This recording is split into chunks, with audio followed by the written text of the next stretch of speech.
Oh, great. Perfect. Welcome to the January 21st meeting of the Easton Planning and Zoning Board. This is a hybrid meeting, which will be conducted in person and remotely over Zoom. Attendance by planning board members may be in person or remote, though I think we've got everyone in person tonight. This meeting will be broadcast live and recorded on ECAT. To use Zoom, if you're participating at home, you'll need to use the link on the agenda or download the Zoom application and create an account or use one of the call-in numbers listed on the agenda. You'll need a webinar ID to join by phone only. While conducting hybrid meetings, we'll endeavor to keep meeting operations as close to standard procedures as possible. However, use of the remote platform will necessitate some additional meeting protocols. While the board members are applicants will be on video and audio, public participants invited to speak will be in person on video and or on audio. Public participants joining by Zoom will be muted with no video feed from them. Public lines will be muted throughout the meeting to allow the board to conduct business and to eliminate background noise. For general meetings, not public hearings, and only for items under which I solicit public comment, members of the public participating in the Zoom meeting may submit a written question via text chat, provided they include their full name and address for the public record. Members of the public viewing the meeting on ECAT may also submit questions in writing via email to dped@easton.ma.us. Any questions not addressed in the meeting may be answered afterwards via email and will be incorporated into the meeting minutes. All votes will be by roll call. For public hearings, we have any tonight. During the public testimony portion of the meeting, members of the public joining via Zoom may be recognized by using the raise hand function found under participants from Zoom, or to make a request with the Q&A function. If you're joining only by phone, you need to press *9 to raise your hand. Please keep your comments to a specific point of the hearing. As in any public hearing, testimony offered must be related to the hearing itself. And we reserve the right to cut off testimony that goes on too long or is not on the topics at issue. When all business indicated on the agenda has been completed, the members will vote to adjourn the meeting, signaling the end of the meeting. All participants will be disconnected at that time. To get the meeting started tonight, we'll do a roll call. Wolf. Present. Kidd. Present. Weeks. Here. And Stetson is present as well. First couple, we have some continuances. The first is 531 Foundry Street, Hammerhead LLC. Motion to continue 531 Foundry Street to February 3rd, 2025. Wolf. Second, Kidd. Any further discussion? Hearing and seeing none. Wolf. Aye. Kidd. Aye. Weeks. Aye. And Stetson's an aye as well. Next one is 154 Elm Street, definitive subdivision at Thayer Estates. Motion to continue 154 Street Definitive Subdivision, Sarah Estates to February 18th, 2025. Wolf. Second, Kidd. Any further discussion? Hearing and seeing none. Wolf. Aye. Kidd. Aye. Weeks. Aye. And Stetson's an aye as well. All right, on to the next matter. This is a continued site plan review, 642 to 644 Turnpike Street, Walnut Tree, PMP Consulting, Inc.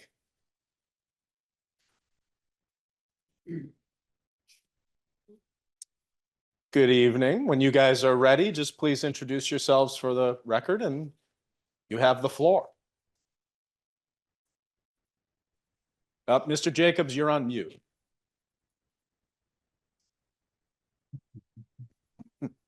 Ed Jacobs, PMP Consulting. Walter Marioni with the law firm of Marioni, Shaughnessy and Udy. Welcome. Thank you. Good evening, members of the board, Chairman. As you know, we've been for one meeting before you on this project, and there was some questions about the daily operations of the company. And I believe Mike Peralt had sent out a narrative, submitted a narrative to the board explaining basically the daily operations of the company and the procedures, hours of operation, how many people they employ. you know, how the vehicles would be fueled and whatnot. And I'm assuming that, you've all had a look at that.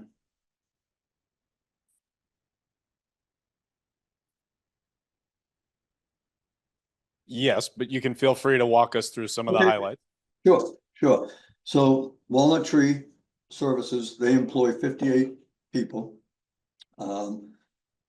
And a few of those are in the office, but most of them are out in the field, you know, driving the equipment, going to the sites, cutting down trees and whatnot. The anticipated normal operation hours would be for the office staff would be 7 o'clock in the morning to 6 o'clock at night during the week, and a half a day on Saturday, closed on Sunday. The field personnel, that would be, you know, variable based on the work schedule, but it would be 5:30 or 6 o'clock in the morning to 7:30, 8 o'clock in the evening, Monday through Friday. And again, on Saturday, it would be like 7:30 to 5. Now the field personnel, they would arrive at the site, park their own vehicles in the rear employee parking area that's designated on the plan. Should probably share the plan, huh?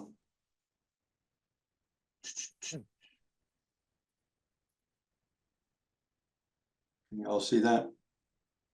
Yes. Okay, so that would be this area here for employee parking in this area. So as I said, they would arrive, they park their vehicles there, and then they would grab the equipment. Now the cranes would be parked over in here, and some of them would be, the trucks would be parked over here, and the cranes would be parked inside the building here. So they would, you know, typical day, show up, park here, grab their vehicles and leave. Go out to the site, be out the site all day and then come back.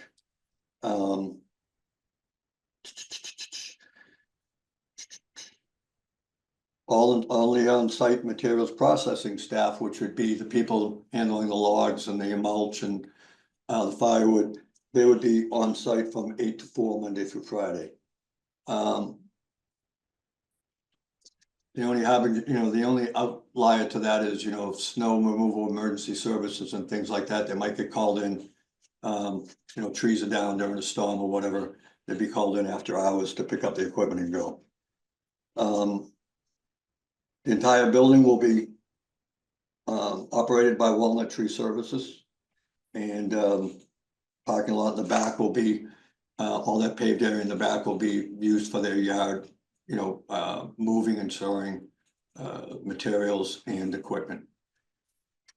And basically, any fueling of the trucks, a fuel truck will show up and they'll fuel the trucks in this containment area out here or inside the building. There'll be a small area. Yep, Ed, could you please show the refueling area again? sure. That would be up in this area. And there's, hold on one second.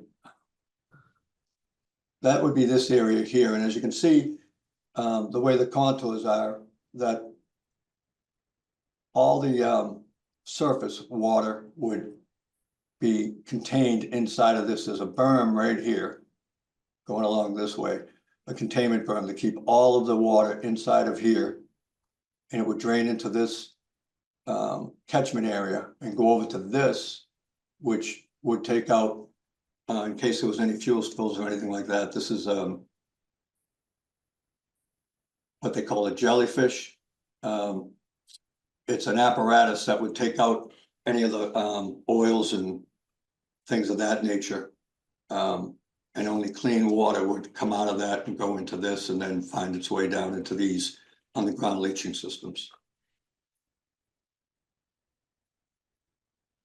Does that explain that? Mhm.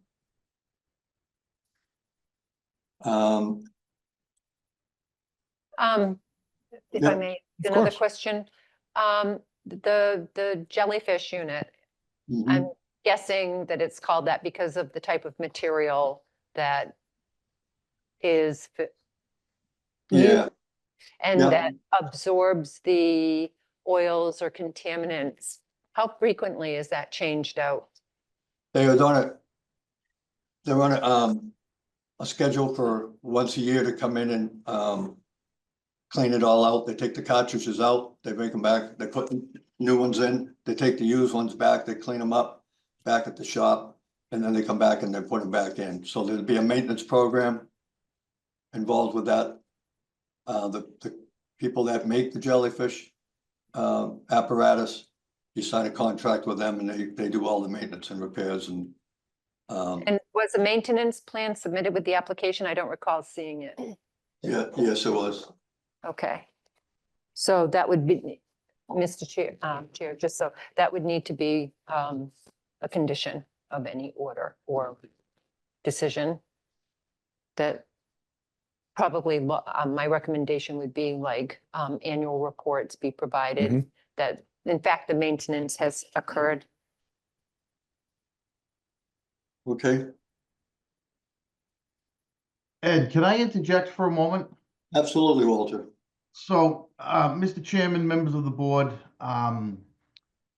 this is probably a good time for us to point out, Stephanie and I had a call last week, I think, Stephanie, and we let her know that Ed and PMP are in the process of filing a special permit under the Aquifer Protection District bylaw.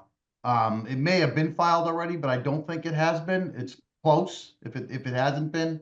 And the purpose of that special permit is to deal with this issue that Ed is describing right now, as well as the issue of the 10, 5 what was it? What were they? What size of the 5 gallon or 10 5-gallon fuel containers that they store within the building. So the Aquifer Protection District has language that says that if you store or use anything on site that's toxic or hazardous in greater than household quantities, it requires a special permit. So what we're hoping to do is continue this meeting, deal with as much as we can tonight, continue it to another hearing at which we'd open up the special permit, as I just described, and be able to hopefully deal with that issue in greater detail. We're not running away from it tonight, here to discuss it, but just wanted you to know that there is a special permit application coming right behind this, and we can hopefully deal with both of these at the next meeting. So I just wanted to point that out to the board. Thanks, Walter. So, And Stephanie, if I may, just for a second, that special permit application has been submitted. so Bob, in light of that, I will reserve any of my comments about the handling of the refueling and the storage of these containers after I review the special permit and hear what we have tonight and have those for discussion at the next meeting. Well, Any- and because they're essentially agreeing to continue this, Yes. to the extent the comments dovetail, I assume we can still treat them both Oh, yes. at the, yeah. Yeah. That's, I mean, that was the single biggest question that I had. So I appreciate the clarification, Mr. Yeah, Mario. yeah, that's more than fair from our perspective. Fine. Does that come back to us or does it go to? That'll come back ZBA? to us. Yeah, it's a special permit by the planning board. Correct. Go ahead, Ed, I'm sorry. No, that's fine, Walter. I appreciate your input. The only difference, the only revision made to this plan was the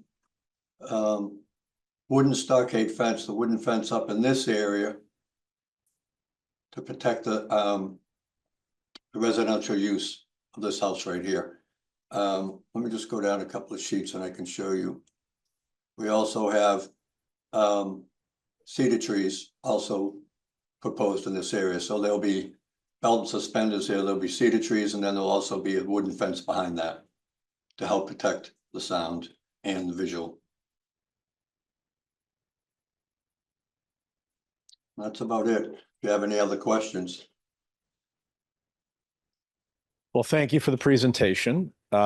Stephanie, setting aside the fuel storage and use Mhm. issue, do you have any additional comments or observations about the plan? At this moment, I don't, did we receive elevations of the exterior building? We If have I not, if I could just quickly go through my notes Sure. from my report. So we talked about the adjoining property. They've addressed that. That was brought up by board members at the last meeting as well. Then we talked about the log processing operation. And you've talked about measures taken to limit potential noise and air quality on. Did we go into detail on that at the last meeting? I know you're talking about the fencing and the cedar plantings along the property line. I think air quality is another question that arose while the log processing operation is underway. okay. Yeah, usually they have, I don't know if we showed on the plan, but there's hoses and spigots in the back all around the parking lot so that they can spray the material as, you know, as they're shredding it or, you know, handling the logs and things like that. Okay. Keep the dust down. Yeah. I did have a question about that berm, which you've just explained. What its purpose is and how it will be used. Again, elevations of the exterior building should be provided to the board. Right, And especially the front, I think the front elevations would be of particular interest because that's what's front facing to the road. right. Have you submitted the specifications for the light fixtures and photometric plan? We're still waiting on the lighting company for that. We'll have that at the next meeting. And as I understand it, I believe you are through peer review on the stormwater design with the Conservation Commission. Yes, we are, yep. Okay. So those were my comments from the last meeting and my initial staff report. Great. So, Mr. Marioni, so what will this look like? This is, if it's been submitted, do you guys think you'll be ready to discuss all this at the next meeting? Do you think you'll be ready that quickly? We're ready to discuss it as soon as you're ready to have the hearing, giving the advertising requirements, right? So as soon as you can schedule it based upon that, and of course your schedule permits, we'd like to come back and do both of them that evening. It sounds like it's going to be the 18th February. of February. That works. In the meantime, do any board members have any other questions or comments on the site plan and reserving the fuel storage and fueling issues for the next hearing? I just have a question on the lighting that I'll wait till the next time. Oh. We get the lighting plan. Oh, we need the lighting Yeah. plan. More in Yeah. terms of hours of operations of the lighting, like how, and this maybe can be addressed the next time, just when are all of the lights going to be on? What do they need for safety in the area to kind of leave on all the time? My concern is mostly with the abutter again, just in terms of how those lights, but I know a lot of that can be addressed with the lighting plan once we get the lighting plan. Yeah, we'll handle all that at the next meeting. I'll definitely have answers about the lighting Thank you. and the security lighting at night. You know, there's a lot of money out back there, so I'm sure they're gonna want to have some security lighting in the back. Oh, definitely. I have one question. Please. Does the crews coming in at 5:30 AM or just 6 AM, did that constitute starting to work before the 7 AM? If they're starting up the truck, loading everything up and leaving the premises to go out to job sites? The start time is 7 o'clock during the week, isn't it? 7 to, so It says the crews will see. be coming in between 5:30 AM and 6 AM to start the trucks, load the trucks and, yes, okay. yes, thank you. That was a good catch. So did, So what you're saying is, the hours of operation as far as starting the equipment and whatnot, you have a 7 AM, To 8 o'clock. 8 o'clock? Okay, That's during the week. I think Sundays are the more restrictive operation. yeah, they closed on Sundays, I believe. Right. Yeah, But you did mention Saturday operations, but I don't think the Saturday operations are affected. But we'll double check that. okay, The on-site material processing is 8 to 4, Monday through Friday, according to the memorandum that was submitted. mhm, Right. But as Mr. Weeks pointed out, vehicles, workers arriving at the site and starting vehicles. I'll need to look at that a little bit more, Mhm. but it's the noise generated by that and affecting neighbors that you're really trying to reduce and It's- limit. It's definitely proposed at 5:30. I would only ask the board to keep in mind that this land and the house next to it are zoned industrial. And while we want to be good neighbors and be considerate of that, and I'm willing to listen to what the board has to say, quite frankly, it's what we want to do. Again, I just want to remind you that the town chose to zone this land industrial.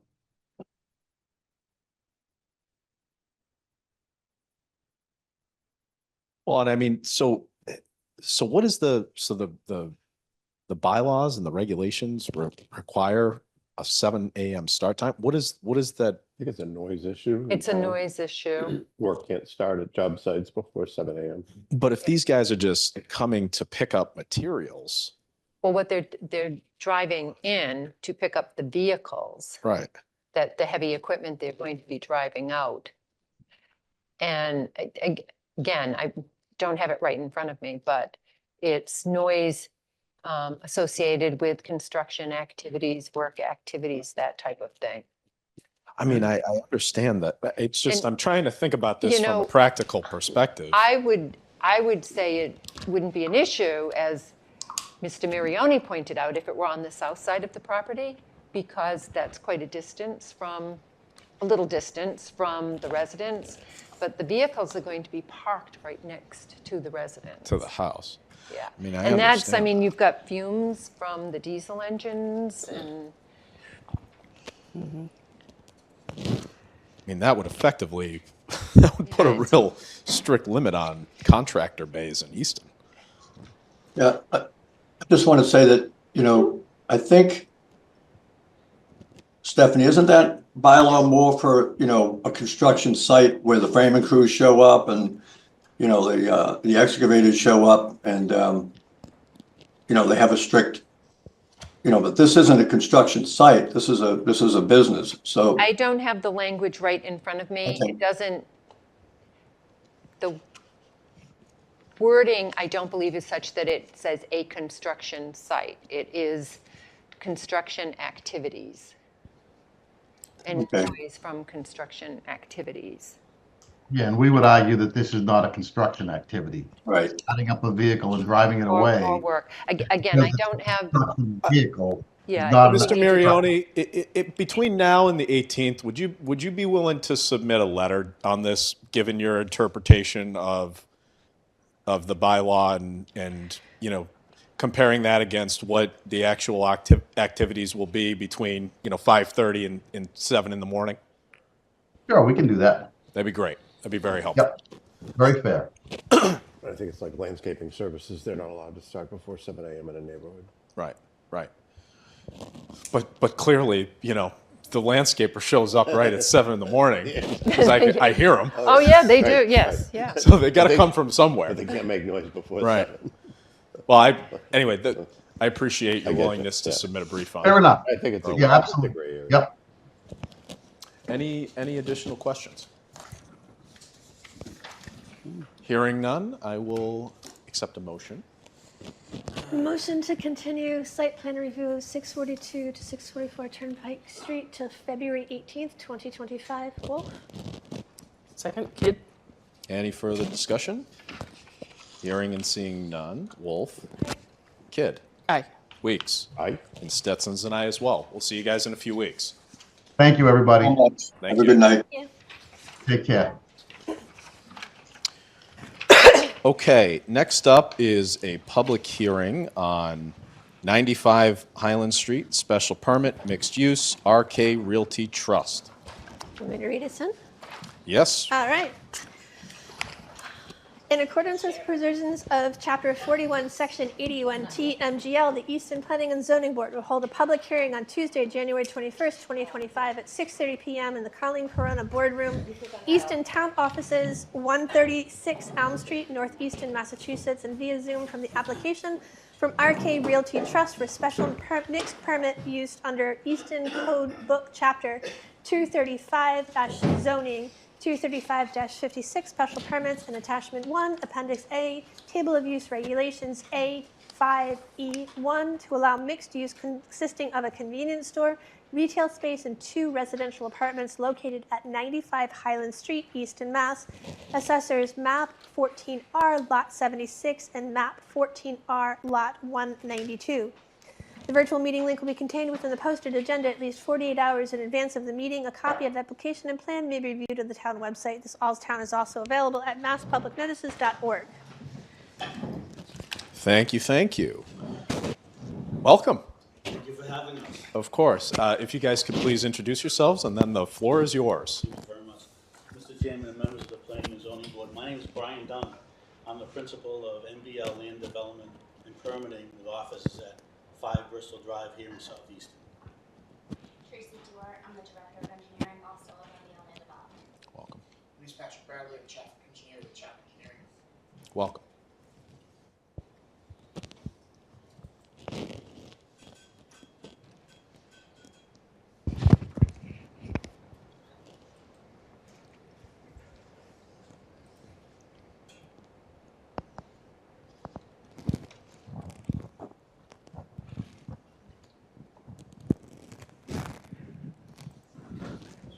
Can you see it a bit? Oh, I can see it. Okay. Yes. Okay.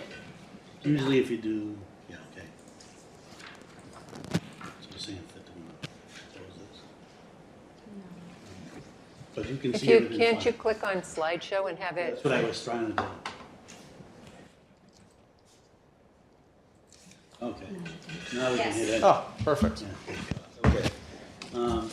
On behalf of Deanna Carrera, she's under the weather. She's the attorney of record for this project. She sends her regrets that she couldn't get here tonight. She is sick as well as her 1.5-year-old baby girl. So I'm going to do my best to move through things as best as possible as regards to the legal aspects of things. But we've got a lot of slides that we put together, but I'm going to try to skip over some of them because there's a lot of detail that you already guys really know about, as well as the public in regards to this site. So the first screen you have here is really the project team. With the architect is not here, Dennis, and Jamie, they're not here, but I'll talk about some of the architectural features as well. So AJ and Hector are here. They're the property owners and the people who have been running the convenience store and the liquor store that are there. And they've been there since 1999. So as you know, we're really here for a site plan approval and a special permit, really about the mixed use development of the convenience store, as well as the 2 residential apartments on the 2nd floor. We roughly have 3,065 square feet of convenience store and 842 square feet of retail on the 1st floor, and the 2 bedroom residential apartments are on the 2nd floor. We do have on the site plan the aquifer protection overlay district to the west of the site, and the abutting residence also to the west. So as long as the pointer is correct, this is the aquifer protection district line. This is the existing building that's on site right now. This is the existing convenience store, the residential unit that's still there, and the sea of parking that's out in the front of the building. So we do have some slides further down to give you an idea of what the site looks like right now from the road. This is Foundry Street, Route 123. This is Highland Street intersection. We've done a comprehensive survey of the site, and as you can see, we got the existing septic system here, and there's really little to no drainage on the site. Everything really flows to off-site, and some of this drainage comes to this one catch basin here that outlets into the existing stormwater system in Route 123 in Highland Street. So these are the two pictures of the site to give you an idea of what the existing site looks like with the building on it, with the sign, and you can see some of the sidewalks, and you can see the sea of pavement in front of the site, and also very, very limited landscaping on the Foundry Street side, and very little to none on the Highland Street side. Our proposed site plan, goes along with good engineering and planning aspects. We have the entrance and egress proposed over here on Foundry Street, which is the farthest northeast of the site. And we have the other existing, the proposed egress and entrance over here. Also to the west, farthest away from the intersection of Foundry and Highland Street. The proposed building is set back and meets all the setback requirements. We are proposing roughly about 18 parking spaces. They are a little bit more than what is required per zoning, but we feel that based on the customers that come here, we are going to need a few more extra spaces for the people who will come here to do the lottery and want to do scratch tickets. They might park for a few minutes to do that, and then have them exit the site after that. We are proposing parking in the back of the building for the residents, as well as 2 electrical vehicle parking spaces with an EV charger. The loading is to the back of the site as well, which meets the proposed site requirements for site plan approval. The dumpster and the generator pad in the back, we have that proposed. We show snow storage. All the snow storage is proposed outside of the Aquifer Protection District. And we do have proposed sidewalks, crosswalks, and sidewalks to bring pedestrians from Foundry Street, into the site where there is no access into the site right now. Special permit criteria, we do meet the social and economic needs of the community. The traffic flow is including parking, loading, and safety. We've provided that information to you. We do have adequate utilities for water, and then we are proposing a new septic system for this proposed use. We are trying to put something that's in the character of the neighborhood that shows that you can see that in the architectural design, which is very Cape Cod style looking building with dormers and windows. It doesn't look like a mobile type of a convenience store that's a big box. We're trying to make sure that the impacts to the natural environment are minimal, and there is a fiscal impact with the new taxes revenue based on this proposed use. So we really talked about some of those social and economic and the community needs. There is a need for housing, as we know in all communities. This development is a new development and really supports the existing businesses. It also continues to make Easton a desirable place to work, and also ensures housing strategies that address the needs for workforce housing. This is an existing commercial business with a redevelopment of really that unutilized and site, continue the needs to serve the needs of the people that have been operating here for over 25 years. It provides a better visual appeal for the town, as well as the abutters and the patrons. It does provide some housing and also stimulates the economy. Patrick, if you want to just quickly graze over the traffic, please. Yep, so just reiterating, the existing building will be raised on site, and a new building with a mainly convenience store with some retail space and apartments will be constructed on site with the 2 driveways. We can go to the next slide. We use the standard Mass DOT guidelines for traffic studies involving data collection, getting crash data, vehicle speeds, sight line analysis, and then projecting traffic conditions for 7-year growth and overlaying the proposed traffic onto that to see if there's any adverse impacts. So for the background growth, we use a 1% annual compounded growth rate to grow the 7 years to 7.2% over those 7 years. And we confirmed that there were no proposed developments within the area that would cause a significant increase in traffic in the study area. So this is the table for the trip generation summary. So it uses ITE rates for convenience stores, residential unit, and for some retail space. About 60% of the traffic associated with convenience stores is what known as pass-by traffic. So that's already within the roadway network. So about 40% of that is realistically new traffic to the site. And you can see the total trips there associated with both retail and the residential. We can go to the next slide. And I took that and compared it to the existing convenience store, which is actually a slightly bigger footprint than what is proposed. As you can see, ITE would assume that there's a much larger traffic generation when it comes to convenience store. The existing one is not generating nearly as much. So this is a very conservative estimate in terms of what could be the traffic associated with the site. And just conclusion, so the project is expected to generate 1 additional trip that would be in or out of the site every 1 to 1.5 minutes. You see most of those vehicles entering and exiting within that peak hour. Sight lines are adequate at all the driveways as well as at the intersection, the stop lines. The Foundry and Highland Street intersections is proposed to operate in similar conditions to the no-build condition.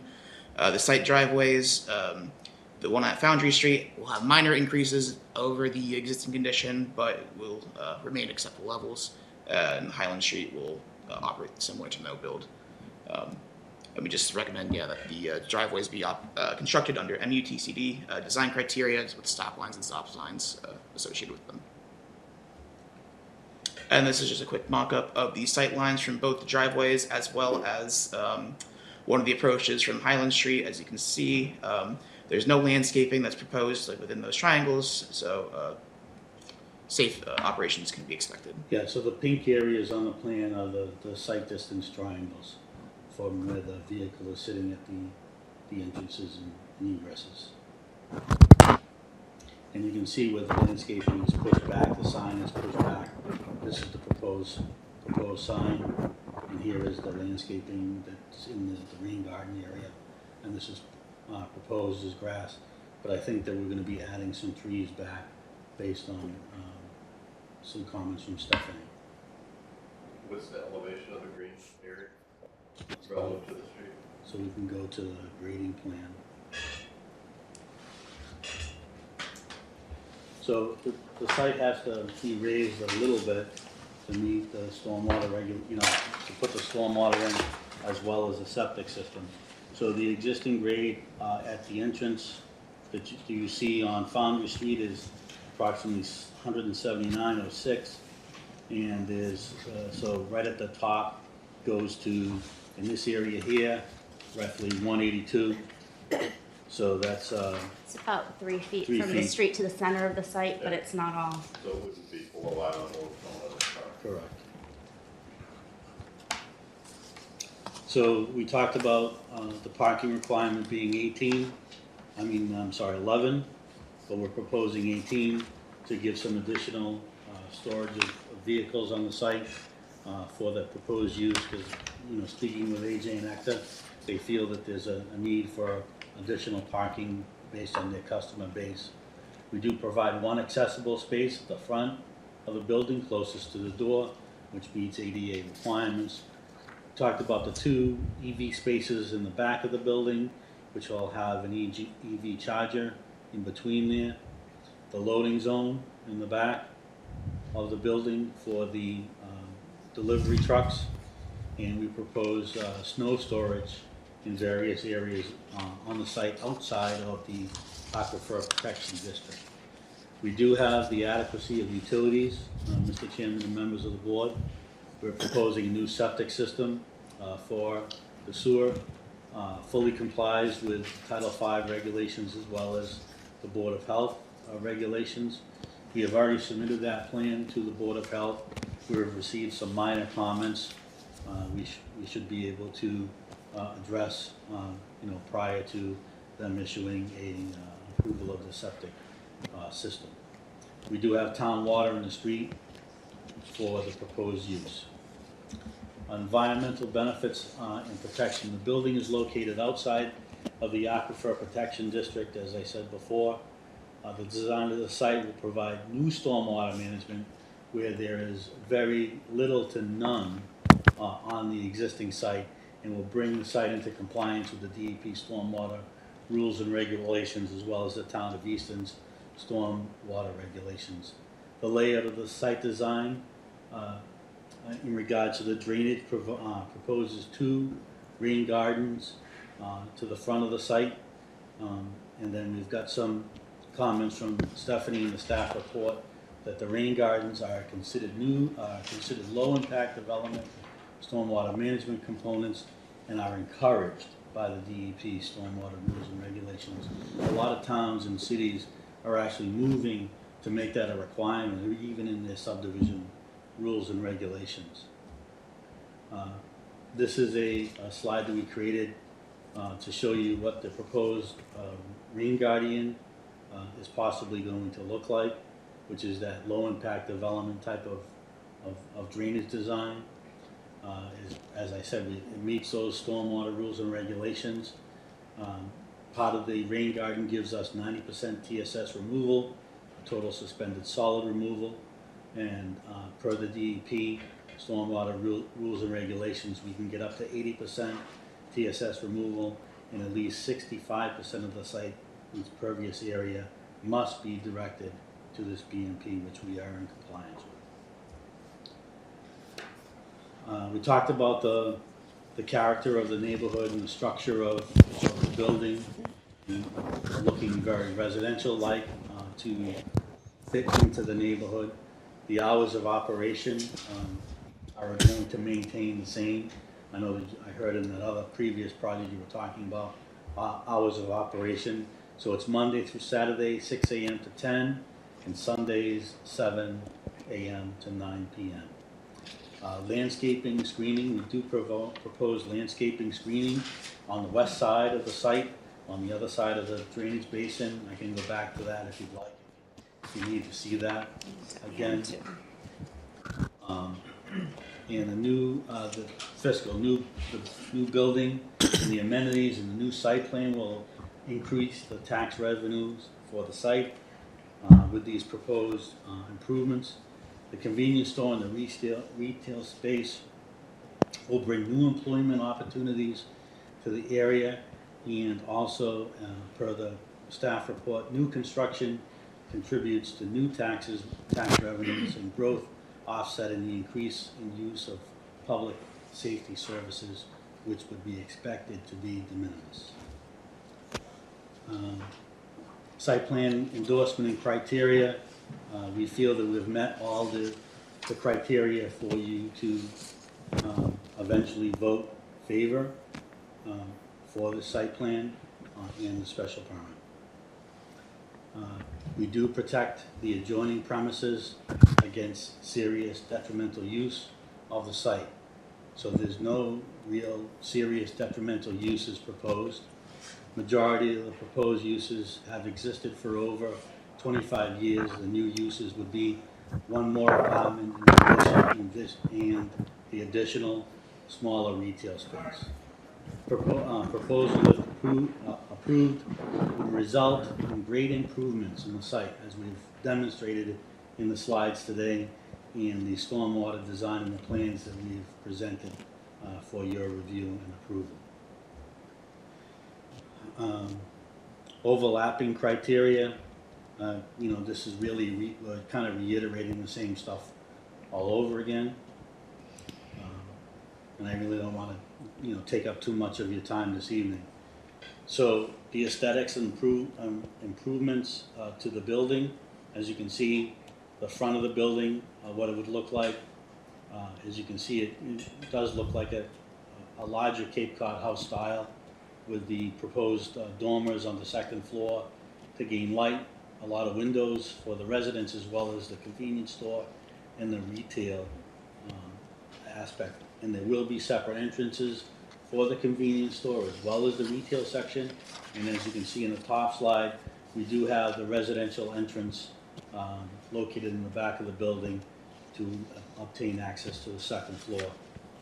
This slide here shows you a little bit of the architectural design of the proposed monument sign at the front on Foundry Street. And then we provided the preliminary architectural layouts of the convenience store and the sales area floor. These are the coolers or the freezers for some of the convenience store items that will be for sale and need refrigeration. And then over to the left, the retail tenant. And then this is the second floor, showing the two proposed residential apartments and total square foot area. I think, what did I say it was? 3,900 square feet. So these are approximately 1,850 square feet, 1,900 square foot units. Pretty large residential units. And you can see the proposed access stairwell coming up to the second floor of the corridor. And here you can see the living area, some mechanical room, a kitchen, bedrooms over here, and the bathroom on this area, and the same on the other side. This is the south elevation, which is really the front of the building. So they have, like a shingle type of facade for the building, the double hung windows, asphalt architectural shingles for the roof, and these are really the proposed colors in a brick veneer at the very bottom of the building. So we've got some department comments that we've received and the staff comments. The fire department is approved, police department is approved, building department is okay. We haven't heard from historical. We haven't heard anything from the Department of Public Works yet. Hopefully we will hear something soon. I think that they would be in favor of this proposed development where it does reduce the amount of stormwater going out to the existing system. The Water Division is approved with the conditions of a new water application. The Board of Health has reviewed it and we will be addressing their comments as part of revising the plans. And the environmental planner says a local wetland permit is required. If you look at, you can get to that, you can use this one here. So across the street on Highland Street, on this area here, on the abutting property, is an area of what we would call isolated land subject to flooding. So it's really taking a lot of the stormwater that's on Highland Street and going to the low point on these residential homes and creating an area of flooding. So we cannot go on their property and flag it as a wetland because we do not have permission to flag other people's properties. So we've discussed this with Jennifer. So we're filing a notice of intent with the Conservation Commission this week for the buffer zones and for this proposed use with this in thinking that it's a isolated land subject to flooding. So we've kind of shown her a preliminary plan with the buffer zones on it. We've got her endorsement on that so far. So everything that we've really proposed in regards to the stormwater, the O&M, the long-term maintenance, goes in line with what we would file with a notice of intent. So I'm sure that we will prevail and obtain an order of conditions from your commission here in the town of Easton. Back to the landscaping plan, just to show you before we end it and open it up to your comments, Mr. Chairman. Well, thank you very much for a very thorough and informative presentation. You're very welcome. Stephanie. Okay, so one of my questions was regarding the wetlands. I have a follow-up question to that. You say it is an isolated land subject to flooding. Is that by the definition under the Wetlands Protection Act, or is that the local bylaw only? So it's really under the local bylaw because we can't, flag it as such under the Wetland Protection Act. We don't have access. Right. I can't topo it. So we're assuming that based on what we know from GIS and based on some of the pictures we have of that area flooding, that yes, it is technically isolated land subject to flooding. The botanist has said that it would look like and appear to be that way. So we're saying yes, it is, using the GIS data and then showing the So, buffer zones yeah. associated with that. I just, because I'm not that familiar with the area, but I know that under the Wetlands Protection Act, there's a certain criteria for how much water it actually Yeah, holds. it's a pretty and large whether area, this it's a would- quarter of an acre foot. Yeah, I don't think this can meet that. Okay, but it definitely under the bylaw. Okay. Yes. That was So one. that notice of intent is only going to be filed under the bylaw. Yep. And she's okay with that. Yep. I did comment on the additional 7 parking spaces beyond what was needed. And Mr. Dunn gave an explanation for that. Again, there was information provided on the lights, but the specifications for the light fixtures and an indication that they are dark sky friendly. Tracy and I were talking about that today. We're gonna put a cut sheet on the revised plan and a note that it is compliant with the dark skies. Yeah. One of my comments on the landscaping, I thought that they did a good job on the mix of grass, shrubs, etc. But I thought there was a real opportunity for additional tree planting on the site without affecting the line of sight, and particularly maybe a few groupings of shade trees. So Brian, you mentioned that you're going to consider that. Will you be revising the plans to show those? Yeah, so we've spoken to AJ and Actor, and we're gonna be adding some more trees outside of the lines of sight on the front and side where we can. And if we can group them, as Stephanie has outlined, we will do that. And then you showed an elevation that appeared to show what the exterior materials were, but I don't think that was included in the, Yeah, that was just provided from the architect, but we can add that to the set of plans Yeah. as well as. and did you talk about what the material was? Yes, so Anything? yes, Okay. the print material, let me go back to that. I have the technology. So we can add this in his plans with all the multiple, I tried to minimize, I didn't want to show all of the different ones, but we can show all of this on one plan with different elevations all the way around the building, as well as all of the interior layout as part of the plan set. Yeah. Yeah, you did include the interior layout, it's just the materials Okay, that yeah, were so- not included on what was submitted, the elevations that were submitted. And those are my questions, Bob. Thank you. Board members? Just curious if you're going to mark residential spots from the parking in the back? We can, there's a requirement for 3 spaces, but we've allocated 4 spaces.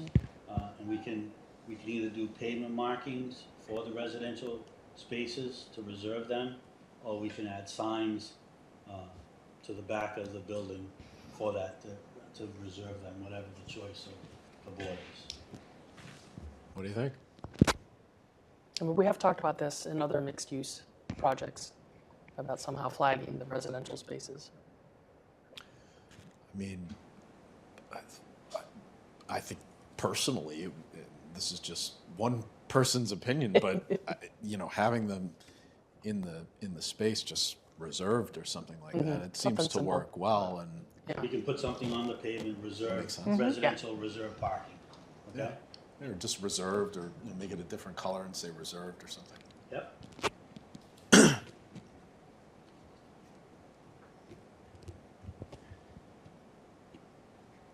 Kayla, anything? I was just thinking of getting back to the parking, you may want to have just a small sign as well, because if we have a day like today where it is covered and you actually can't see the pavement for a lot of the time, putting the markings on the pavement might not be as helpful. Okay.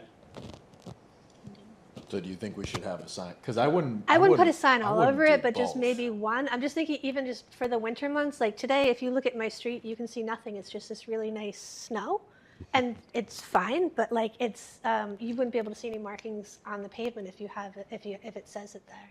We can do both. We can Yeah. do the pavement markings, and then like ADA, if your parking's up against the building, you can actually put the sign on the building. It doesn't have to be mounted on a bollard, so we Yeah. could do that too. Yeah, Okay. just something minor, just to help folks in the winter months where that way whoever's plowing doesn't have to worry about scraping it down to the pavement. Alan, anything? Is there a plan for the secondary retail space? Any business going in or discussions underway? AJ or Hector? We would most likely use the space, hoping to get like barber shop or something like that. Hmm. But, so we don't have anything designed yet. Nothing yet, okay. Yeah, because we are not planning to run the space by ourselves, just a convenience store. Now, when that business goes in, would they come back to the board, or would that business be able to go in if it met all of our criteria? I mean, unless it's a dramatically different, they're planning for retail and their parking is planning for retail, so I don't think it would need to come back to the board. Okay. The only other thought was your sign. You might want to leave like room on the bottom for that business to hang a shingle out.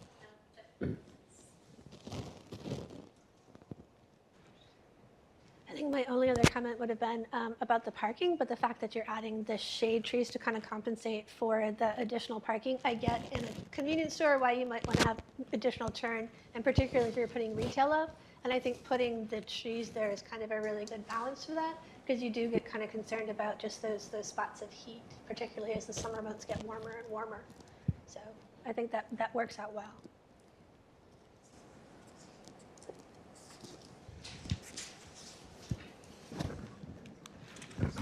Mr. Chairman, anything else?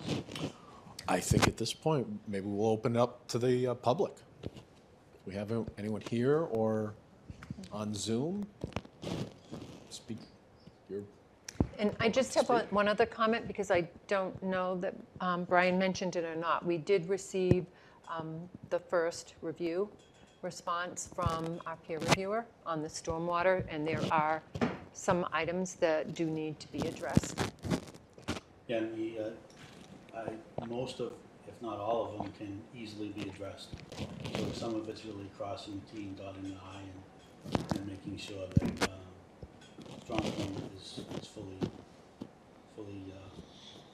okay with what we proposed. That's great. And I did see that in your report. But I didn't- And I you've didn't- been we communicating didn't- Mr. with Chairman, them? We didn't see anything that was earth-shattering that would stop us from going forward. Okay.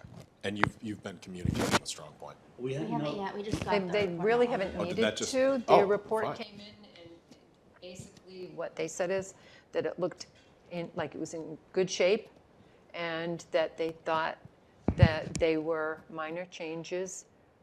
There's a possibility one of the numbers could change something, but it sounds like you've already taken a look at that and Yeah. discerned that, so. Great. yeah, I think that we're in pretty good shape, and we appreciate the reviews, and it's kind of nice to hear and see something in writing that's really very, very little to worry about.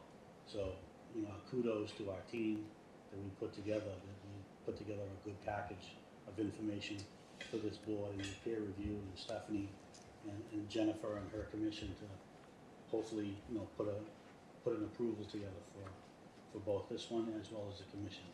Makes us volunteers' job easier as well, so. Yeah.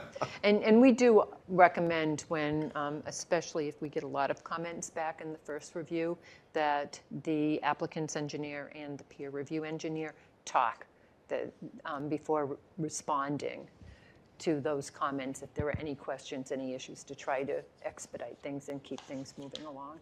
Perfect. Yeah, so with your permission, we'll reach out to Eric and, have a meeting with him, just go over our responses on how we're gonna do things and make sure that he's on board with things before he gets it. Yeah, that's great. And if you can cut through that process because there's so little, that's great too. So Thank you. I leave that up to you guys. All right, at this point, we're gonna open it up to the public.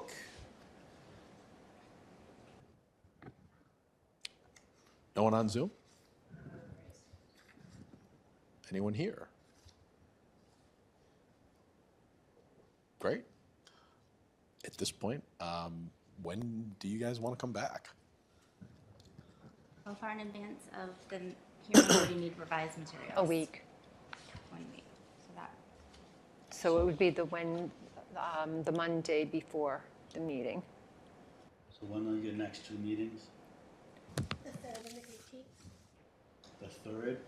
February and the 18th of February. All right, so I think. so that would be a week, less than a week we'd have for that. So I would say the next hearing February after that. 18th, please. Wonderful. Mr. Chairman? I'll accept the motion. Motion to continue the public hearing, is the public hearing part over? It's just a site plan review? This is not a, this is, a public wait a minute, it's a Yeah, hearing it's- because of the mixed use, it's Yeah. both. So continue the public hearing? Both. Okay, On both. both All right. Yep. matters. Okay, Yep. so motion to continue the public hearing and the site plan review of 95 Highland Street to February 18th, 2025. Wolf? Second, Kid? Any further discussion? Hearing and seeing none. Wolf, Aye. Kidd, Aye. Weeks, and Stetson's and I as well. We'll see you guys soon. Do we have Appreciate to it. do the Thank same you. on the special permit, though? No, they just We did just it mentioned jointly. both. Yeah, we're Great. fine on Thank you both. very much, Mr. Chairman, members of the board, appreciate your Thank time. you for the presentation. Thank you. Very welcome. Thank you, Stephanie. You're welcome.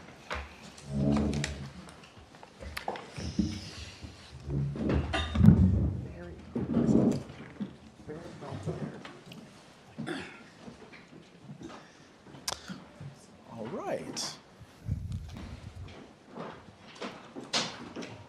Up next, we have our open space and recreation plan update. Ms. Carlino, Hello. welcome. Thanks.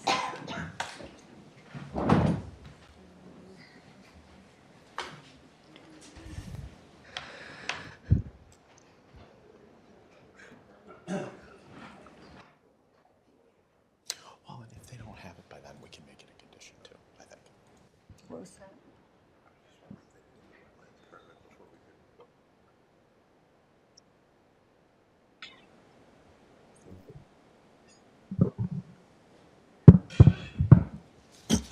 Just trying to make sure I can see my speaker notes.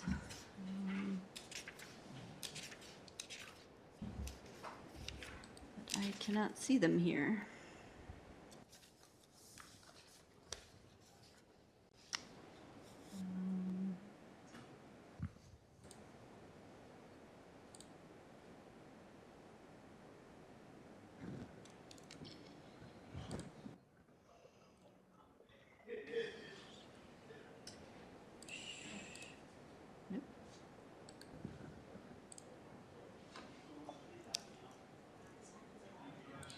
So, let's Yeah, do you have a suggestion? Because I don't normally have this problem. I hate to snap at my suggestions, I was looking back to the printer and print off the slides. I've never figured out how to get it. Did you do this way in P?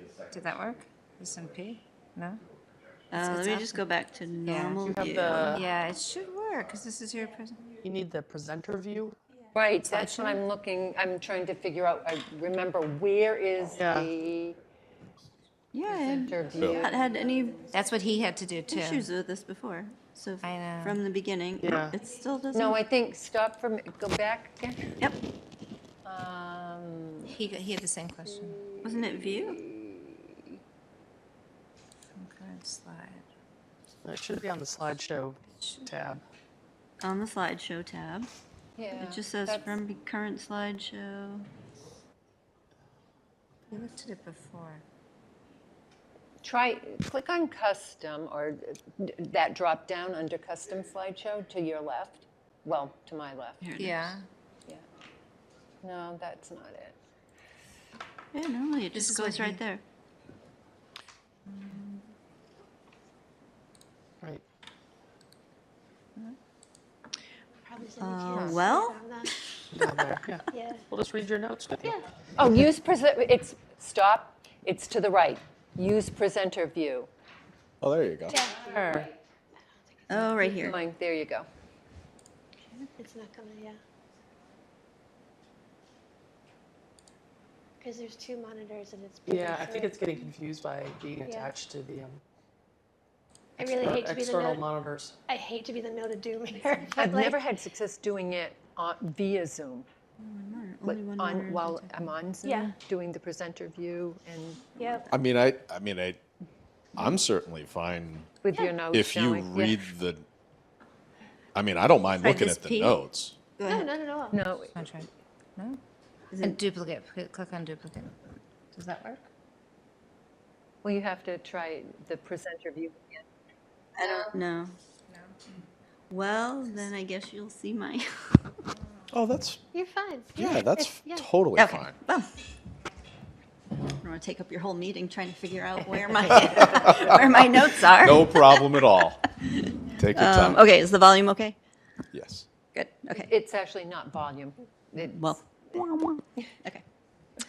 All right, thanks. I'm Jennifer Carlino. I'm the Land Use and Environmental Planner, and today we're doing a brief overview of the Open Space and Recreation Plan, and a discussion on how to update that plan. Open space means different things to different people, and so this is a great opportunity to learn about our community. And like you, I frequently use open space areas for all different kinds of reasons, for rock climbing and hiking and mountain biking and nature study.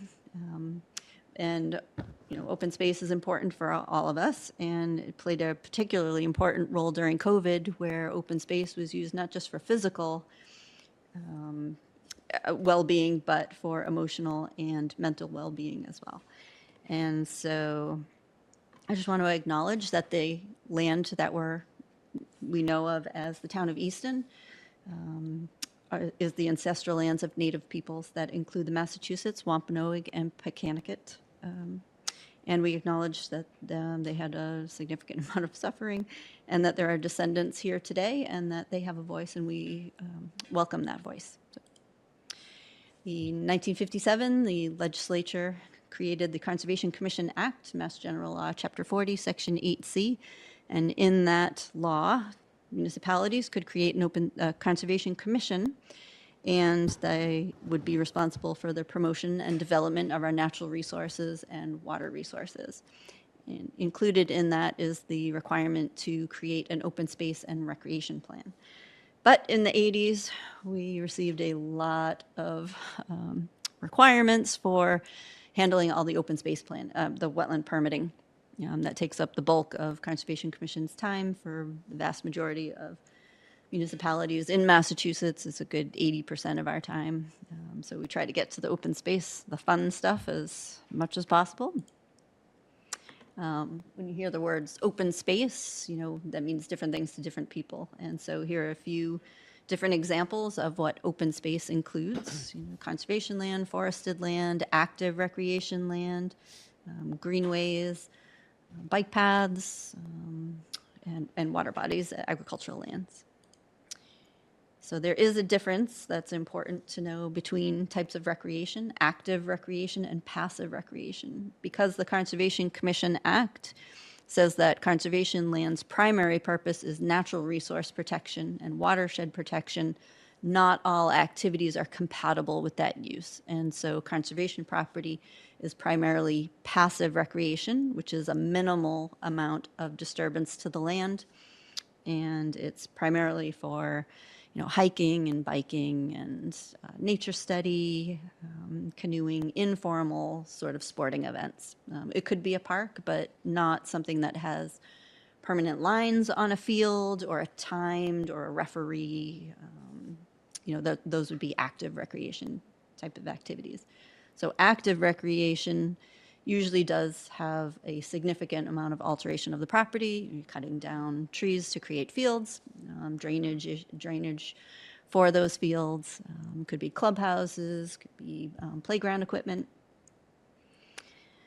That is usually managed by a recreation department or a recreation commission. Okay, so that's a little background on our open space plan. Is it required? It is required if you want to get any state or federal funding. And so the answer is basically yes. The Division of Conservation Services approves the open space plan, and they have the requirements for what's included in the open space plan. So the open space plan is like the master plan that you're all familiar with. It's what natural resources do we have, including our active recreation resources. What do we want the community to look like? How do we want to promote different types of recreation? How do we preserve our natural resources, the community character, provide food, water resources? And then how do we create connections not only for our wildlife, but for passive and active recreation? And could I just provide a little clarification? Sure. When Jennifer said you want any grants from the state or federal grants related to recreation type projects or open space projects primarily, it doesn't affect like our grants for infrastructure improvement and design and that type of thing, but definitely any grants that we could use towards open space and recreation. So there are required parts of the open space plan. There's a workbook that needs to be followed. Typically, the open space plan update takes 2 years to do with a committee. It's a significant amount of work, but the open space plan includes a regional context, your community setting, a little bit about the history, population growth, infrastructure. The environmental portion of that takes up pretty much everything you can think of. Geology, soils, topography, agricultural areas, water resources, landscape character, different types of vegetation you have, plants and animals that are common to the area, rare plants and animals, scenic resources, any unique features in town. It also includes the cultural, archaeological, and historical features, as well as our areas of critical environmental concern. And it also includes whatever environmental challenges we might have. That includes hazardous waste sites and flooding, invasive species, environmental justice areas. It has a whole section on which, with a list of public open space properties. So conservation land, anything with a conservation restriction, parklands, water department land, our state land, borderland, the Hockomock Swamp property, NRT, any land trust property, like the trustees. Those are all listed. Public open space, and then we have private open space like golf courses, the YMCA, the Children's Museum. Those are all considered open space, even though it's protected in a different sort of way. We also list all of the available programs in the area for active recreation and passive recreation. There's a significant amount of staff planning, but this is really driven by the public and some crowdsourcing and survey and asking people questions. So together we come up with the goals for the future, and from those we create an action plan. So if we start at looking at some of our assets, these are things that we love about Easton, our environmental assets. And so far, the open space plan survey respondents have tons of things they love about Easton. And they included Wheaton Farm, Borderland State Park, sheep pasture, Clifford Grant, the Yardley Rink, Governor Ames, the library, Langwater Farm, Stonehill, Keachfield, Militia Park, and the community gardens. And then when we look at our water resources, we do have the Canoe River area of critical environmental concern and the federally designated sole source aquifer. Easton has a long history of protecting their water supply. Special flood hazard areas, so floodplain areas, wellhead protection areas, and wetlands. And I'm not sure if there are any other water resource areas that we should add to that list. If anyone has an idea, we can certainly add that. When we take a look at the list of plants and animals, we're looking at all of our common wildlife, but we're also looking at our endangered species. There are a number of species of plants and animals on the Massachusetts endangered species list. Those are designated by the Natural Heritage and Endangered Species Program and put on some maps for us. So we have an idea of where species are in town. How do we preserve those areas? Land purchases and wetland regulations are certainly one way to do that, but we can also do this in our own backyards. So Homegrown National Park and National Wildlife Federation's certified backyard wildlife habitat program are ways that residents can participate in this, and it's not any cost to the town. We also look at providing connections between different types of wildlife habitat and areas that are already preserved. Animals are a lot like us. They can't get everything they need from one spot. We go to the supermarket, the bank, we go to work, other areas to play. Animals are the same way. They need to be able to get from one place to another to meet all of their needs for food and shelter and migration and genetic diversity. Oops, I skipped one. Okay, so the environmental challenges, we briefly talked about that. But invasive species, deer overbrowsing is something that's a problem in all of eastern Massachusetts. There's just so many deer and not enough apex predators to take care of them. If you look through a forest and you can see just trees all the way across, unless that's a floodplain forest, it's not a very healthy forest. And you should have different types of vegetation, different age classes and different size trees. Some of them would be dead and falling over. That is a healthy ecosystem and a healthy forest. And so managing deer population is something that we would talk about a little bit more in the open space plan. For managing open space, it's not just about the trails and the boardwalks that need regular maintenance. Town buildings, equipment and facilities also need improvements, and those are things that we would really need to start thinking about putting in the capital budget, as well as any donations we might be able to acquire. Ecosystem restoration is something that we'll be including in the open space plan. Improving aquatic migration is just one example of that. If there are barriers to that, like undersized culverts or dams, those are things we would be looking to improve and upgrade or remove. If you think about fish, they can move up and down in the water column and they can move side to side within the bank. But if there's a barrier, or if the stream is here and the culvert is up here, they can't jump up into it to get further upstream where there's cooler water. That's better for them to survive, and better habitat that provides macroinvertebrates and other things that they need to survive.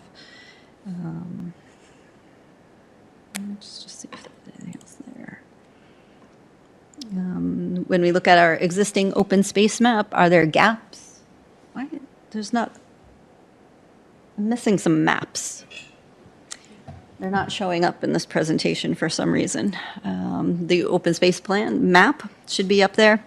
That shows where open space areas are in town.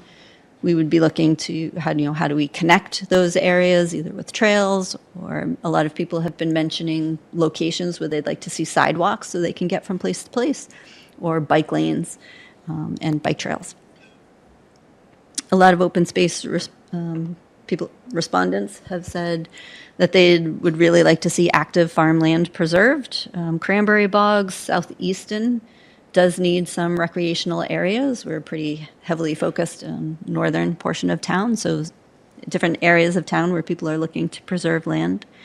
When we list land that people in the community would like to see preserved, we usually go with whatever name people are familiar with, right? So a lot of people have mentioned Langwater Farm or the Easton Country Club. Those are names that are pretty common to everyone. We wouldn't say, I want to buy Stephanie Danielson's land. We want to make sure in the open space plan we're sensitive to property owners and they don't feel like people or the town is trying to, take their land, or that anyone's, actively trying to pursue that. When people mention places they'd like to see preserved in the open space plan, it's from the community saying, hey, we love that area and we want to preserve that. So we try to be very sensitive in how we address that in the open space plan. There are also statewide goals. So the Massachusetts Climate Action Plan is aiming for 30% preservation by 2030 and 50% preservation by 2050. Are there ways that we can contribute to that goal? Are those things that we want to foster? There are also initiatives to provide public open space within a half a mile of every resident's home. This way they can get there either by walking or biking and not having to use cars to get there. Is that something that we can foster? So we would take a look at our open space maps and see where we're missing, that kind of, it's not a service, but that amenity for all people in town, and see if that's something that can be provided. Our active recreation, lots of people have a lot of ideas on different types of active recreation or programs or facilities that they would like to see. We have a pretty active recreation commission, and many people have a lot of great ideas, including amenities like lights and providing water, benches.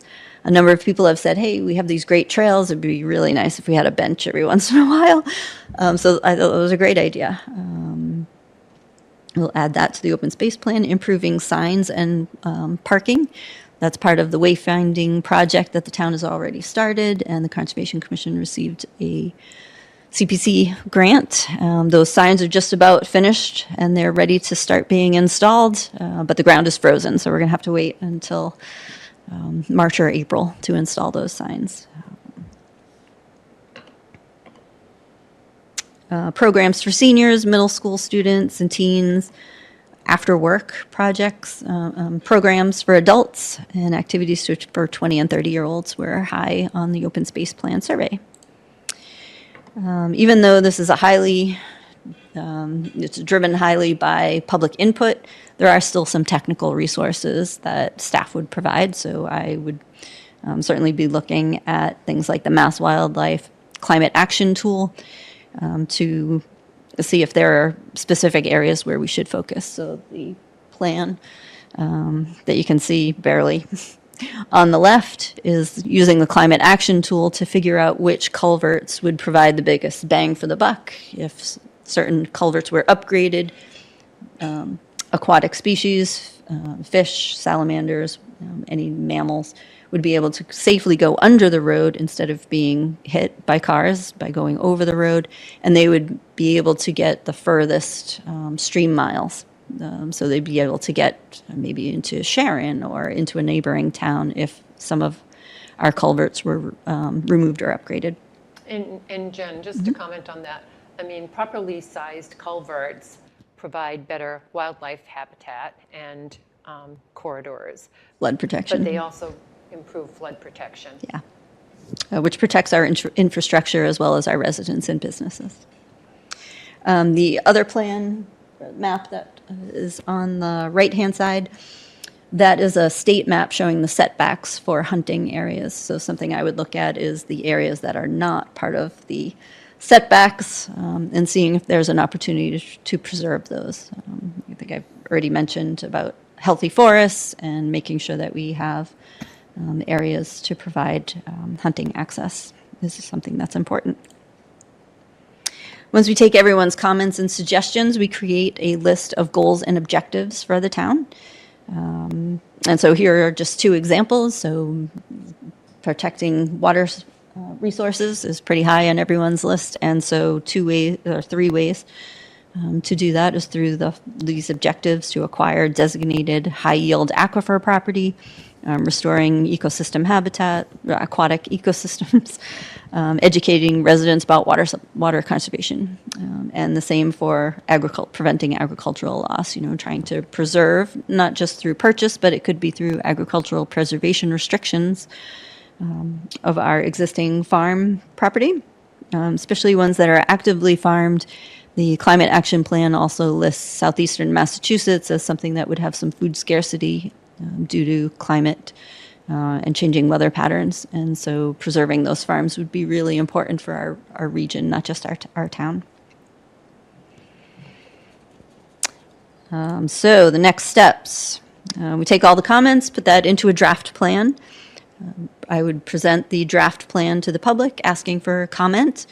The planning board and the select board are required to review the plan and provide a support letter or vote to approve the open space plan draft. And then the whole document is submitted to the Division of Conservation Services.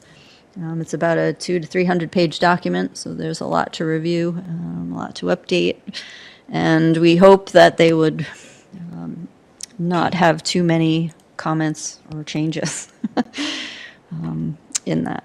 And so the open space survey is still on our webpage. We'll keep it open maybe another week or so. I have one more presentation on Thursday. That's a public presentation during the day from 10 to 11 at Frothingham. And then start putting the final draft together. This is something that has to be done before June 30th or May, so that we're able to receive the reimbursement funding for the park grant for Swift's park. So a lot of work happening very quickly. And so, providing the presentation to you is not just so to give you an update, but also to get your ideas on if there are specific areas in town where you think we should be focusing preservation, if there are any programs or projects that you would like to see included in the open space plan.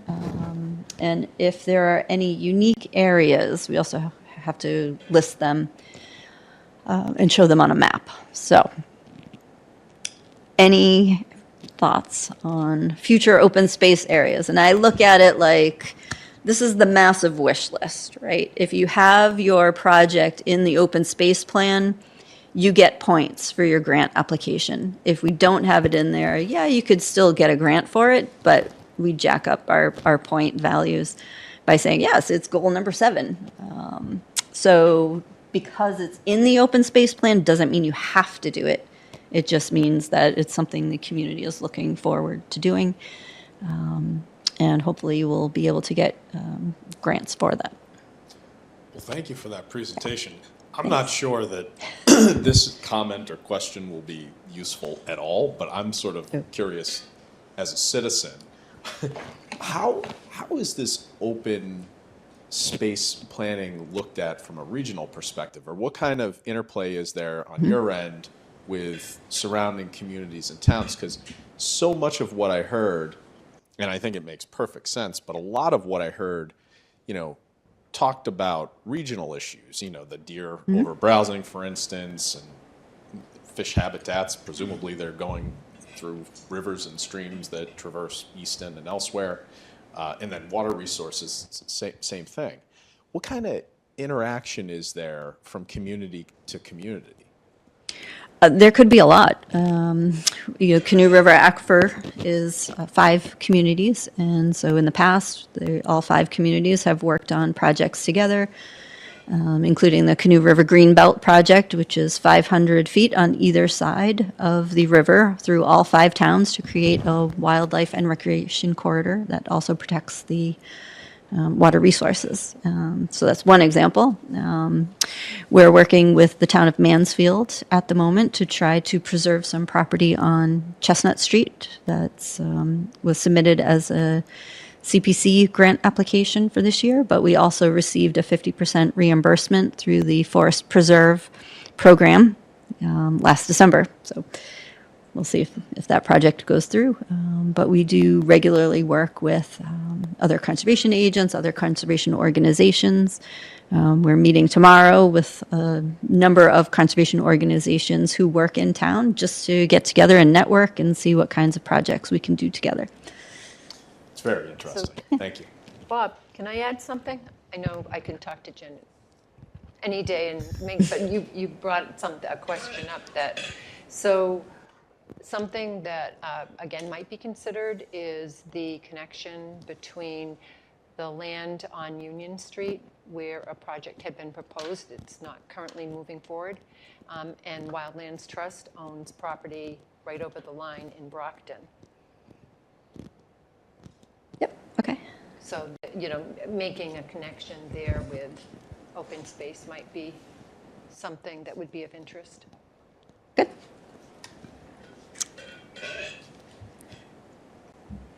I just want to comment first, as someone who in her spare time, sometimes I watch the fish cam. You ever do the fish bell over in Europe where they haven't figured out culverts and stuff? And so you get to watch it online and you ring a bell so they know to lift the gate. Yes. It's actually super fun.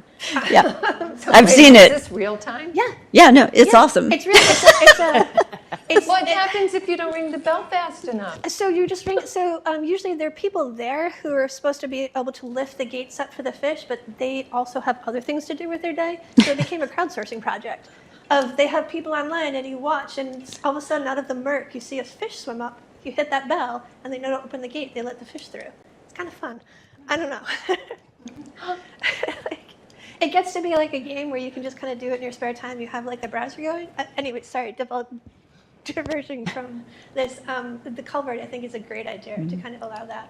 I had a quick question on environmental justice. Are there environmental justice areas identified within Easton? We don't have any designated by the state. Okay. Right, I would imagine there are some within the kind of our surrounding, our neighbors. that we can Yes. collaborate with? Yeah, Brockton, Taunton, they have environmental justice areas.